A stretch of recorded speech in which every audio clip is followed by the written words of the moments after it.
When someone asks about your childhood and you suddenly freeze like the answer isn't fully there, not because it was terrible, and not because nothing happened, but because somewhere between the ages of 7 and 17, it feels like you skipped entire chapters of your life.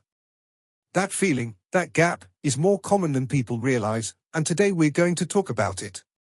There's something that happens when childhood ends earlier than it should. And it's not always dramatic or obvious. Sometimes it's quiet.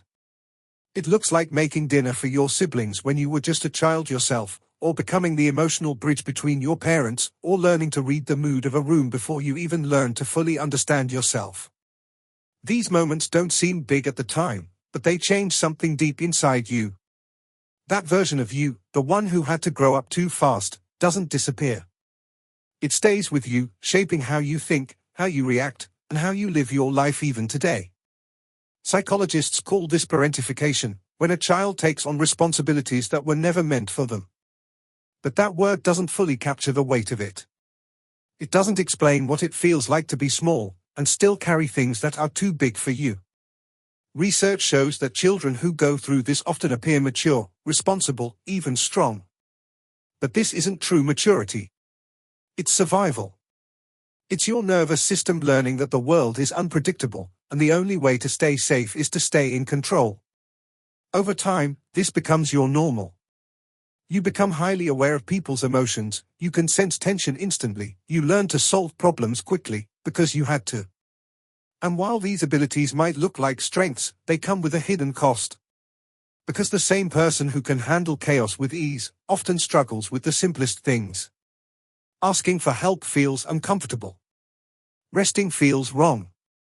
Letting yourself be carefree feels unsafe. Because deep down, you learned that your needs come second, and everything depends on you holding it all together. And that belief doesn't just go away. It becomes your operating system. In adulthood, this shows up in subtle ways. You become the person everyone relies on. The strong one. The responsible one. The one who always figures things out. And in relationships, you might find yourself drawn to people who need fixing. Not because you want to suffer, but because being needed feels familiar. It feels like love. It's what you learned early on. And when someone offers you healthy, consistent love, it can actually feel uncomfortable. Because you're not used to receiving, you're used to giving. There's also a deep need for control. Not in a toxic way, but in a protective way. You plan everything. You overthink. You prepare for every possible outcome, because unpredictability once meant danger. And even now, your mind is trying to keep you safe. But all of this comes at a cost. The exhaustion you feel, that deep tiredness that sleep doesn't fix, it's real. It's what happens when your nervous system has been on high alert for years. Your body never learned that it's okay to relax. And then there's success. You achieve things, you move forward, but it never feels like enough. Because somewhere along the way, your worth became tied to what you do, not who you are. And the hardest part is, the world rewards this. It praises you for being strong, independent, low maintenance, but it never asks what it cost you to become this way. You also become fluent in emotional awareness. You can walk into a room and immediately sense what's wrong. You can manage people's emotions, avoid conflict, keep everything running smoothly.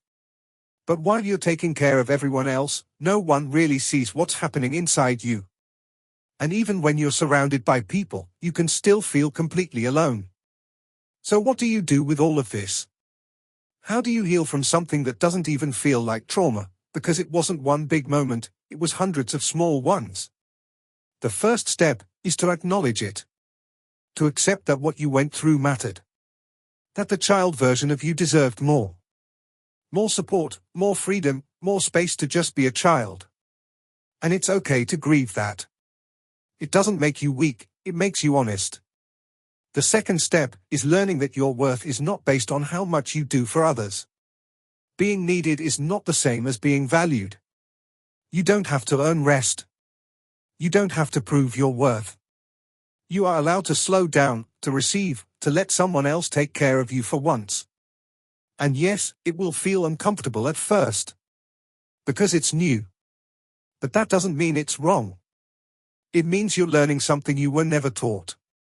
And maybe the most important thing to understand is this, that younger version of you did an incredible job. They were strong, resourceful, and brave. They carried more than they should have, and they survived. But they don't have to carry it anymore. You can let go. You can rest.